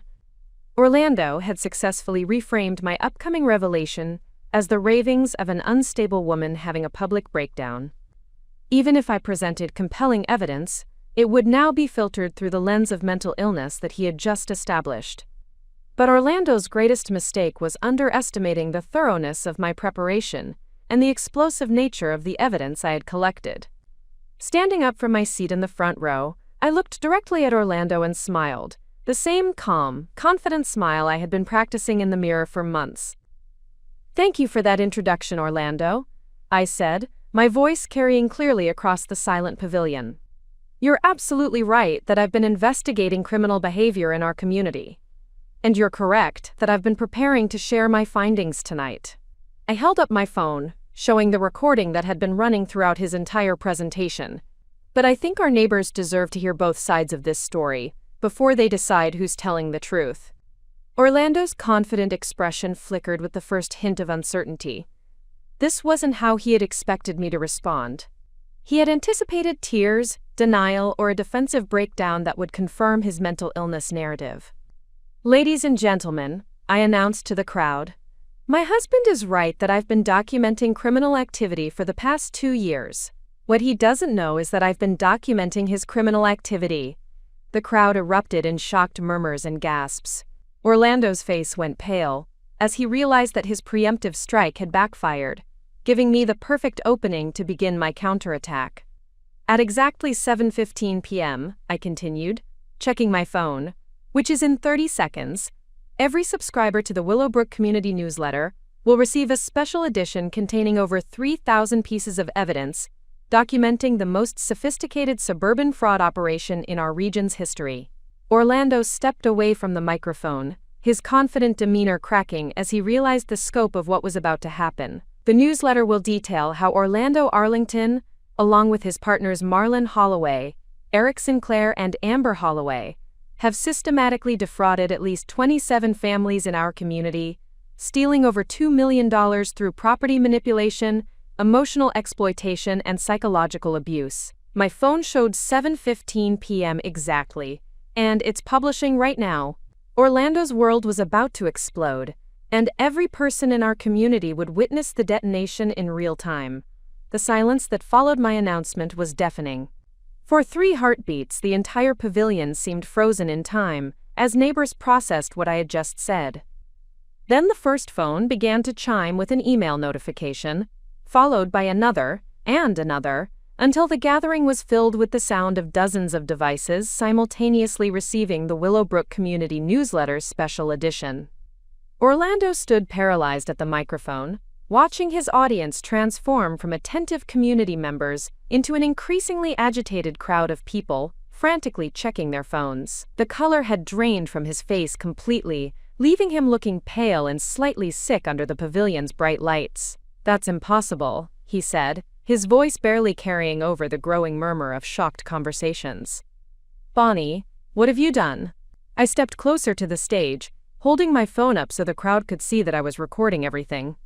"I've done exactly what any responsible journalist would do when they discover a criminal conspiracy operating in their community, Orlando. I've documented the evidence and shared it with the public." Tom Henderson was the first to speak up from the audience, his voice shaking with a mixture of confusion and growing anger. "Orlando, I'm looking at this newsletter right now, and it says you knew about my job loss 3 weeks before I was laid off. It says you manipulated my family into selling our house for $70,000 below market value." Orlando's carefully constructed composure was beginning to crack. "Tom, you have to understand, that's completely taken out of context. Bonnie she's been misinterpreting normal business communications." "Normal business communications?" I interrupted, pulling out my laptop and connecting it to the pavilion's projection system. "Let me share some of those normal communications with everyone here." The large screens that had been displaying Orlando's fake municipal development plans now showed the first page of evidence from my investigation. Orlando's own email, sent to Marlon Holloway 3 weeks before Tom's layoff, with the subject line, "Henderson target confirmed. Plant closure advance notice received." A collective gasp rippled through the crowd as people read Orlando's words on the giant screens. "Tom H. will be unemployed within the month. Manufacturing plant closure not public for 3 weeks. Perfect timing to initiate financial pressure sequence. Eric can fabricate foundation issues. You handle mortgage complications. Should net us 60 to 80K profit margin." Tom Henderson stood up from his picnic table, his face flushed red with rage. "You son of a bitch. You knew I was going to lose my job, and you used that information to steal my house?" Orlando stepped away from the microphone, his hands raised in a gesture that was part surrender, part desperate attempt to maintain control. "Tom, please, let me explain. This is all being taken completely out of context. Bonnie has been manipulating these documents." "Manipulating?" I clicked to the next slide, showing a photograph of Orlando's handwritten notes from his filing cabinet. "These are your own words, Orlando, written in your handwriting, detailing your Henderson manipulation timeline, with specific psychological pressure points and financial exploitation strategies." The crowd was now fully engaged, neighbors standing up from their seats to get better views of the screens, voices rising as people began recognizing their own situations in the evidence being presented. The comfortable community gathering had transformed into something approaching a lynch mob mentality. Rebecca Walsh's voice cut through the chaos, surprisingly strong for such an elderly woman. "Orlando, this newsletter says you convinced me to sell my house by lying about property tax increases that were never real. It says you made $15,000 in commission while I lost nearly $80,000 in equity." "Rebecca, please," Orlando started, but she wasn't finished. "It says you targeted me specifically because I was grieving my husband's death and vulnerable to manipulation. It says you kept psychological profiles on how to exploit widows and elderly homeowners." Her voice was shaking now, not with frailty but with fury. "You were at my husband's funeral, Orlando. You brought flowers to his grave with me, and all that time you were planning to steal from me?" I advanced to the next series of slides, showing Orlando's detailed victim profiles. The screens now displayed his clinical notes about Rebecca's, quote, grief, vulnerability, her isolation from family support, and his timeline for emotional dependency development. The crowd's mood was shifting from shock to outrage, as neighbors saw themselves reduced to clinical target assessments in Orlando's files. Parents covered their children's ears as the language in the documents became more explicitly manipulative and predatory.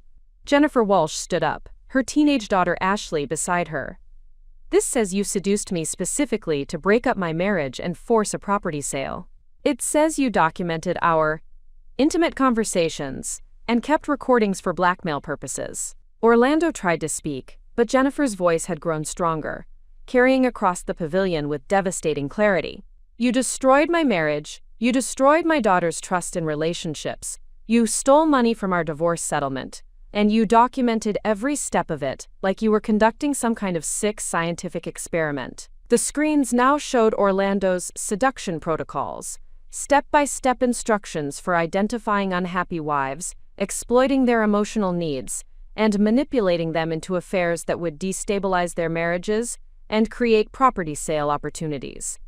"Ladies and gentlemen," I announced, my voice carrying clearly over the increasingly angry crowd, "what you're seeing represents just the first section of over 3,000 pieces of evidence. We have bank records showing money laundering through shell companies. We have recordings of Orlando coordinating with corrupt city officials. We have documentation of at least 27 separate fraud cases totaling over $2 million in stolen equity." Orlando made one final attempt to regain control of the situation. "This is all fabricated," he shouted into the microphone. "Bonnie has been having a mental breakdown. She's been creating fake documents and—" His words were drowned out by the sound of police sirens in the distance, growing louder as they approached the community park. The federal agents I had coordinated with were now moving through the crowd, no longer maintaining their cover as ordinary community members. Agent Rivera stepped onto the pavilion, badge clearly visible, and approached Orlando with practiced efficiency. "Orlando Arlington, you're under arrest for federal charges of fraud, conspiracy, and racketeering." Orlando's legs seemed to give out as the reality of his situation finally hit him. The man who had controlled our community through manipulation and psychological warfare was now reduced to a trembling figure being read his rights in front of the very neighbors he had systematically victimized. But this was only the beginning of his downfall. The newsletter was still spreading across social media, news crews were broadcasting live from the scene, and every person Orlando had ever manipulated was about to learn exactly how they had been exploited by the man they had trusted most. As Orlando was being handcuffed on stage, I continued my methodical destruction of his criminal empire by displaying the evidence that would ensure he never walked free again. The pavilion screens now showed a comprehensive financial flowchart that traced money from victim properties through a complex network of shell companies, offshore accounts, and fabricated business transactions. "What you're seeing here," I announced to the crowd of shocked neighbors and arriving news crews, "is a sophisticated money laundering operation that Orlando coordinated with his criminal network. Every fraudulent property transaction was processed through multiple companies designed to hide the illegal profits." The financial records painted a picture of criminal enterprise that exceeded anything our suburban community could have imagined. Orlando hadn't just been stealing from individual families.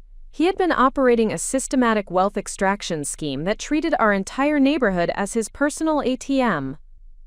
Agent Rivera, who had just finished reading Orlando his rights, nodded to me to continue the presentation while his team secured the scene. The federal investigation had been building their own case for months, but my evidence had provided the comprehensive documentation they needed to ensure convictions for everyone involved. "Arlington Holdings, Willowbrook Investment Partners, and Maple Drive Development Corporation," I said, clicking through slides that showed business registration documents, "are all shell companies controlled by Orlando and his partners. They exist solely to purchase properties at below-market prices from families Orlando had manipulated into desperate sales situations." Rosa Martinez stepped forward from the crowd, her voice strong despite the cancer treatment she had endured. "Our house sold to Arlington Holdings." "Are you saying that was Orlando's company?" "Not just Orlando's," I replied, advancing to the next series of evidence slides. "The network includes Marlon Halloway, who provided predatory financing that trapped families in impossible situations, Eric Sinclair, who conducted fraudulent property inspections to create artificial emergencies, and Amber Holloway, who illegally accessed city planning documents to manufacture development threats." The screens now displayed detailed organizational charts showing how each member of the conspiracy played specific roles in the fraud scheme. Marlon would identify financially vulnerable families through his mortgage brokerage connections. Amber would provide inside information about city projects that could be twisted into property value threats. Eric would conduct fake inspections that created urgent repair needs. Orlando would coordinate the psychological manipulation that convinced families to sell quickly at reduced prices. The Martinez family's house, purchased by Arlington Holdings for $195,000, was resold 6 months later for $285,000, I continued. The $90,000 profit was split among the conspiracy members according to this detailed agreement I found in Orlando's files. Rosa's husband Carlos stepped beside his wife, his construction worker's hands clenched into fists.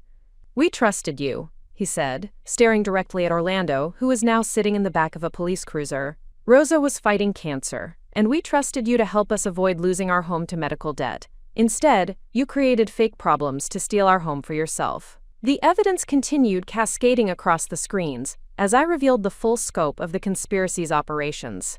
Bank records showed systematic patterns of property acquisition, cosmetic improvement, and rapid resale that generated enormous profits for the criminal network. Tax documents revealed how the profits were hidden through legitimate business fronts and charitable donations that were actually payments to co-conspirators. The Henderson family's forced sale generated $68,000 in illegal profits, I announced, watching Tom Henderson's face as he processed the specific dollar amount that had been stolen from his family's future. The Walsh family's divorce settlement manipulation resulted in $47,000 in fraudulent commissions. Rebecca Walsh's widow exploitation netted the network $73,000. Each revelation sent fresh waves of outrage through the crowd, as neighbors calculated exactly how much money had been stolen from their community. The pavilion had become an impromptu courtroom, where 2 years of meticulous investigation was being presented as evidence of the most comprehensive suburban fraud scheme in regional history. But the financial crimes were only part of the conspiracy's devastating impact on our community. The screens now showed Orlando's psychological manipulation files, detailed profiles of every family in Willowbrook Estates that included financial information, relationship status, health concerns, employment stability, and psychological vulnerabilities.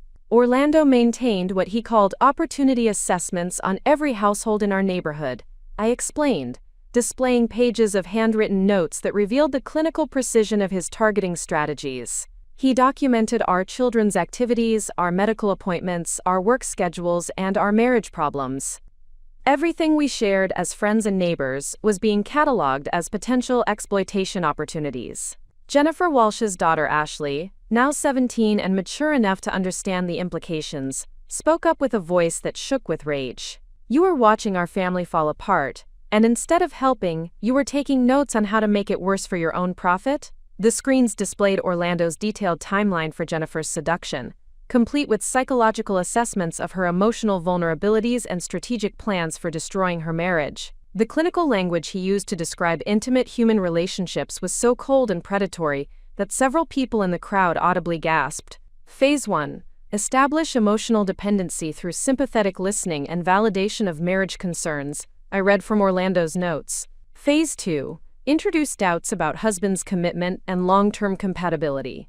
Phase 3. Physical intimacy to create guilt and secrecy that increases emotional dependency. Phase 4. Convince subject that divorce is inevitable and property liquidation is necessary for financial security. The crowd was now completely silent except for the sound of people crying, some from rage, others from the devastating realization of how completely they had been manipulated by someone they considered a trusted friend. This systematic exploitation wasn't limited to property fraud, I continued. Orlando documented his sexual encounters with married women, kept photographs and recordings for blackmail purposes, and maintained detailed psychological profiles to ensure maximum emotional control over his victims. The evidence was overwhelming, comprehensive, and irrefutable. Orlando's own obsessive record-keeping had created a complete documentation of his criminal enterprise that would ensure conviction on multiple federal charges, including fraud, conspiracy, racketeering, extortion, and sexual exploitation. As news crews captured every moment of the revelation and social media spread the story beyond our community, Orlando's reputation wasn't just destroyed, It was obliterated so completely that he would never again be able to manipulate anyone who had access to the internet. The man who had spent years controlling others through information and psychological manipulation was about to discover what it felt like to have his own secrets exposed to the entire world. The moment had come for the revelation that would shock our community even more than Orlando's criminal exposure. As federal agents secured the scene and news crews captured every moment, I stepped fully into the spotlight to reveal the truth about who had been living among them for the past 2 years. Before we continue, I announced to the crowd, I need to share something that will help you understand how this investigation was possible. Many of you have been reading and sharing articles from the Willowbrook Community Newsletter for the past 2 years. You've relied on its investigative reporting, its municipal government coverage, and its exposure of local corruption. I paused, watching faces in the crowd as neighbors began to realize what I was about to reveal. I am the Willowbrook Community Newsletter, the anonymous journalist who has been investigating fraud and corruption throughout our region, the reporter who has broken 3 major municipal scandals, the writer whose work has been featured in regional newspapers and cited by federal investigators. That's me, Bonnie Arlington, the quiet graphic designer who smiles at block parties and brings cookies to new neighbors. The silence was absolute. Even the children seemed to sense the magnitude of what was being revealed. Tom Henderson was the first to speak, his voice filled with awe and confusion. You're saying that the newsletter that exposed the city council kickback scheme, the one that got 2 councilmen arrested last year, that was you? That investigation began when I discovered documents in Orlando's files showing how he was bribing city officials for advance information about development projects, I confirmed. Every major story the newsletter has broken started with evidence I gathered while investigating my own husband's criminal activities. I clicked to a new slide that showed the newsletter's subscriber statistics, media citations, and impact metrics. The newsletter now reaches over 15,000 readers across 7 communities. It has been quoted by the regional newspaper 43 times. Federal investigators have used our reporting as the foundation for 6 separate criminal cases. The crowd was processing this information with visible shock. The woman they had dismissed as Orlando's quiet, supportive wife had been operating as one of the region's most effective investigative journalists, working literally under the nose of the criminal she was exposing. But the newsletter was just my platform, I continued. My real work has been building the most comprehensive case file on suburban financial fraud that law enforcement has ever seen. I have been working directly with the FBI's white-collar crime division for 18 months, providing evidence that has led to tonight's arrests. Agent Rivera stepped forward to address the crowd directly. Mrs. Arlington's investigation and evidence collection has been extraordinary. Her work has enabled us to build federal cases against 4 individuals and trace criminal activity across multiple states. Without her dedication and expertise, this criminal network would have continued operating indefinitely. The revelation was recontextualizing everything our neighbors thought they knew about the past 2 years. Every community meeting where I had sat quietly while Orlando manipulated discussions, every social gathering where I had appeared to be the supportive wife, every conversation where I had seemed uninterested in complex financial topics, all of it had been cover for one of the most sophisticated undercover investigations in suburban history. The skills I developed during this investigation have been extraordinary, I continued. I taught myself forensic accounting, digital surveillance, legal research, and investigative journalism. I learned to read lips so I could understand Orlando's private phone conversations. I mastered lockpicking to access his filing cabinets. I became an expert in money laundering detection and psychological manipulation recognition. Rebecca Walsh stood up, her voice trembling with emotion. You mean that while Orlando was manipulating me into selling my house, you were documenting his crimes? You were gathering evidence that would eventually bring him to justice? I know how difficult this must be to understand, I replied. For 2 years, I watched Orlando destroy families while I collected evidence. I wanted to warn everyone, to stop him immediately, but I knew that without comprehensive proof, he would simply move his operations to another community and continue victimizing innocent people.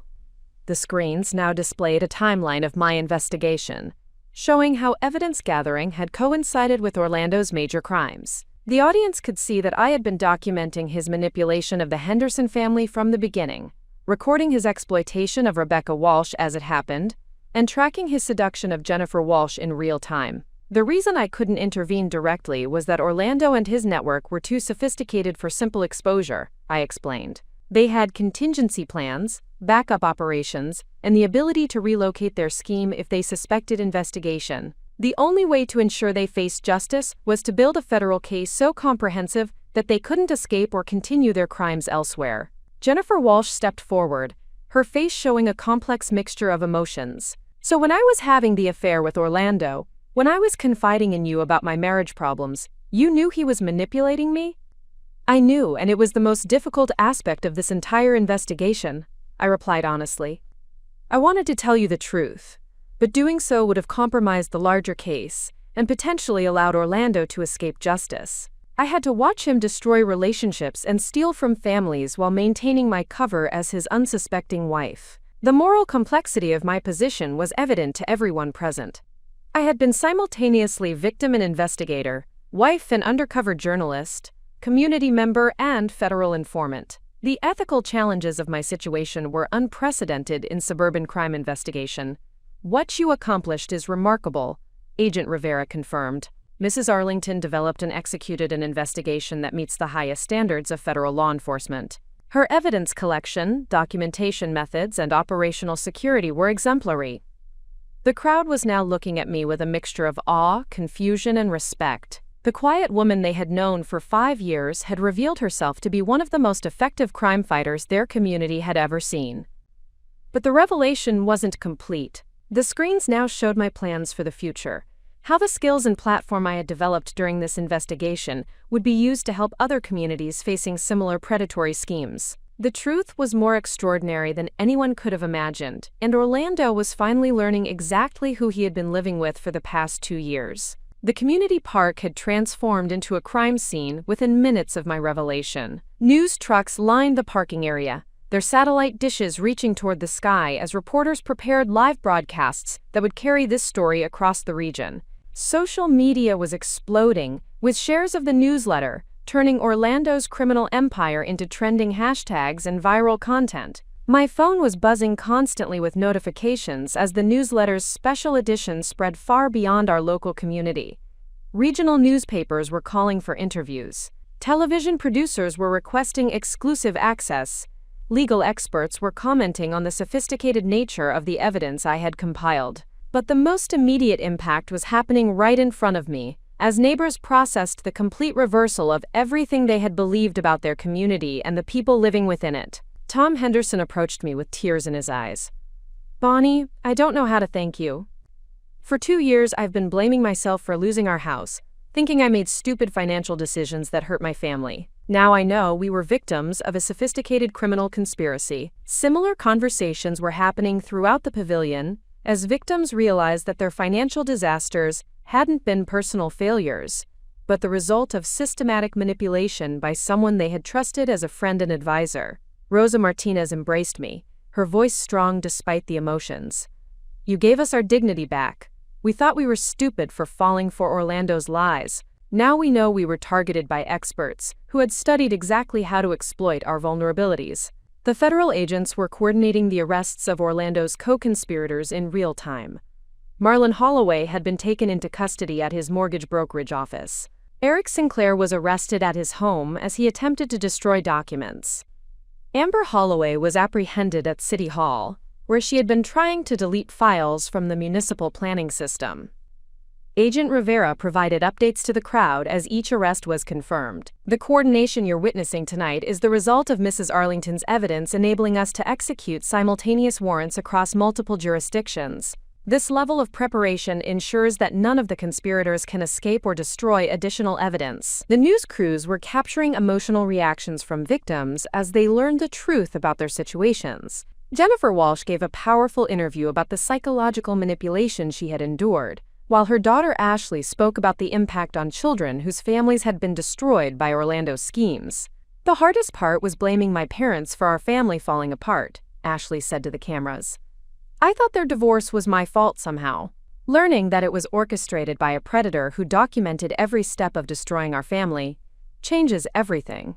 Local television stations were already preparing special investigative reports based on the newsletter's evidence. The regional newspaper had assigned a team of reporters to develop comprehensive coverage of what they were calling, quote, the most sophisticated suburban fraud case in state history. But perhaps the most significant immediate impact was the sense of community solidarity that was forming among Orlando's victims. Families who had been isolated in their shame and financial stress were now connecting with others who had experienced identical manipulation tactics. Rebecca Walsh was speaking with the Martinez family about forming a victim support group. Tom Henderson was comparing experiences with other families who had been pressured into desperate property sales. Jennifer Walsh was discussing the psychological recovery process with other women who had been manipulated through fake romantic relationships. My phone showed dozens of messages from other communities asking if I would investigate similar suspicious activity in their neighborhoods. Law enforcement agencies were requesting copies of my investigation methods and evidence organization techniques.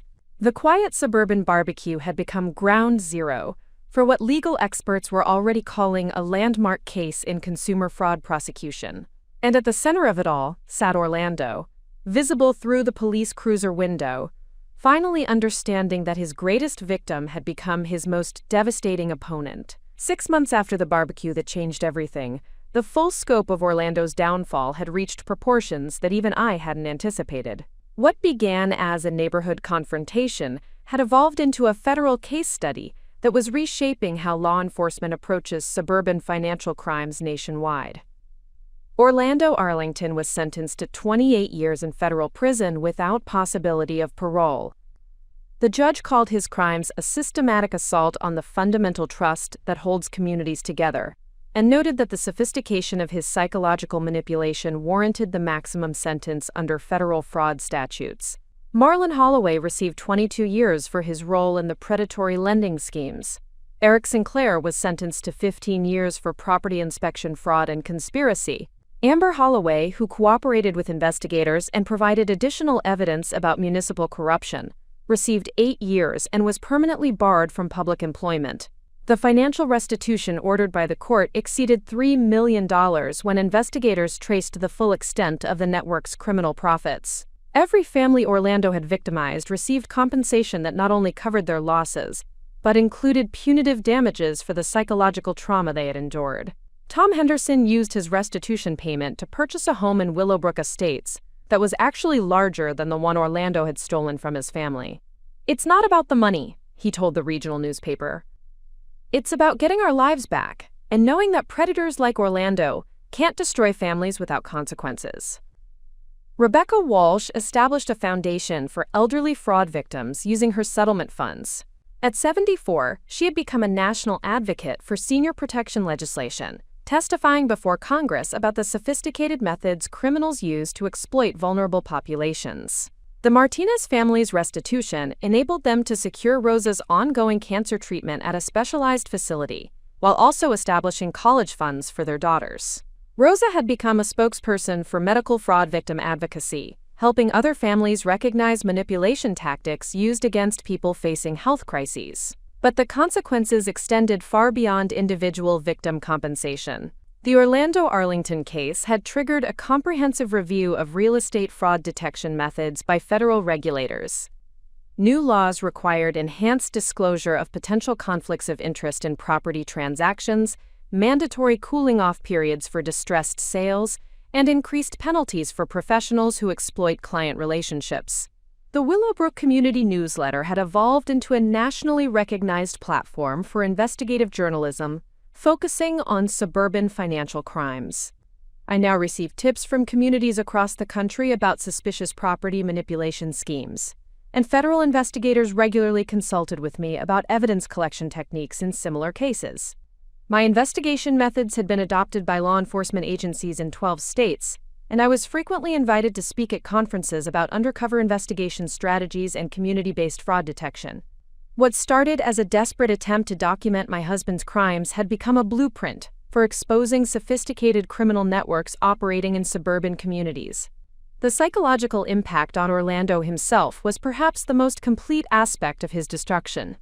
In prison, he was known as the, quote, suburban predator, whose crimes had been documented in exhaustive detail and shared with millions of people online. His manipulation techniques had been so thoroughly exposed that he could never again rely on charm or deception to control others. Prison officials reported that Orlando struggled severely with his new reality, a world where everyone knew exactly who he was and what he had done. The man who had controlled others through information and psychological manipulation was now completely powerless, his every move monitored, and his reputation permanently destroyed. The community of Willowbrook Estates had been transformed as well. Property values had actually increased after Orlando's arrest, as potential buyers recognized the neighborhood's commitment to rooting out corruption and protecting residents from predatory schemes. The annual barbecue had become a celebration of community vigilance and mutual protection. Most importantly, Orlando's victims had reclaimed their dignity and financial security, while helping to create systems that would protect future families from similar exploitation. The quiet wife who had been dismissed as irrelevant had become the architect of justice that would protect countless others from the predators who see suburban communities as hunting grounds for financial exploitation. 2 years after that transformative barbecue, I stood in my new home office, looking out at a view that would have been impossible to imagine during the darkest days of my investigation. The converted barn on my property housed what had become the National Center for Suburban Financial Crime Prevention, a nonprofit organization that had grown from my newsletter into a comprehensive resource for communities facing predatory schemes. The space buzzed with activity as my team of investigators, legal analysts, and victim advocates worked on cases from across the country.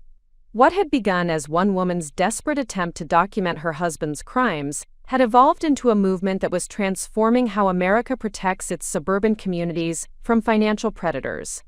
My personal transformation had been equally dramatic.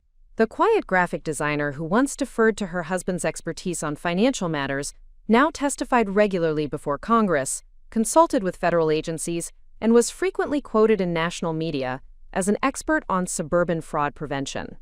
Universities invited me to lecture on investigative journalism and community-based crime prevention, but the most meaningful change was in how I related to the community that had become my second family. The victims of Orlando's schemes had formed bonds that transcended their shared trauma, creating a support network that helped other families navigate similar situations. We met monthly, not as victims anymore, but as advocates and educators who could recognize predatory behavior and protect others from exploitation. Tom Henderson had become the president of the Willowbrook Homeowners Association, implementing policies that required transparency in all property transactions and mandated disclosure of any financial relationships between community members and real estate professionals. His experience with Orlando's manipulation had made him an expert at identifying the early warning signs of property fraud. Rebecca Walsh, now 76, traveled extensively speaking to senior communities about financial exploitation prevention. Her foundation had helped over 300 elderly victims recover stolen assets and had successfully lobbied for stronger protections for vulnerable populations in real estate transactions. The Martinez family had thrived in ways that extended far beyond financial recovery. Rosa's successful cancer treatment had given her a platform to advocate for medical fraud victim protection, while her daughters, now teenagers, had become active in youth financial literacy programs that taught young people to recognize manipulation tactics. Jennifer Walsh had returned to school to become a licensed therapist, specializing in recovery from psychological manipulation. Her daughter Ashley, now in college studying criminal justice, credited her family's experience with Orlando as inspiration for her career, dedicated to protecting vulnerable people from predators. My own romantic life had also been transformed. I was engaged to Detective Michael Chen, one of the federal investigators who had worked on Orlando's case. Our relationship was built on mutual respect for each other's professional expertise and a shared commitment to justice that made our partnership both personal and professional. The annual Willowbrook Barbecue had become a celebration that drew visitors from across the region. Families came to learn about community-based fraud prevention, and law enforcement agencies sent representatives to observe our model of neighborhood vigilance and mutual protection. What had once been Orlando's favorite manipulation opportunity was now a symbol of community strength and resilience. Perhaps most importantly, the investigation skills I had developed during those difficult years had become tools for empowerment rather than survival. I no longer worked in secret, gathering evidence in fear and isolation. Instead, I collaborated openly with communities, law enforcement, and policymakers to create systems that protected families before they became victims. The quiet woman who had been dismissed as irrelevant by her predatory husband had become a voice that commanded national attention and respect.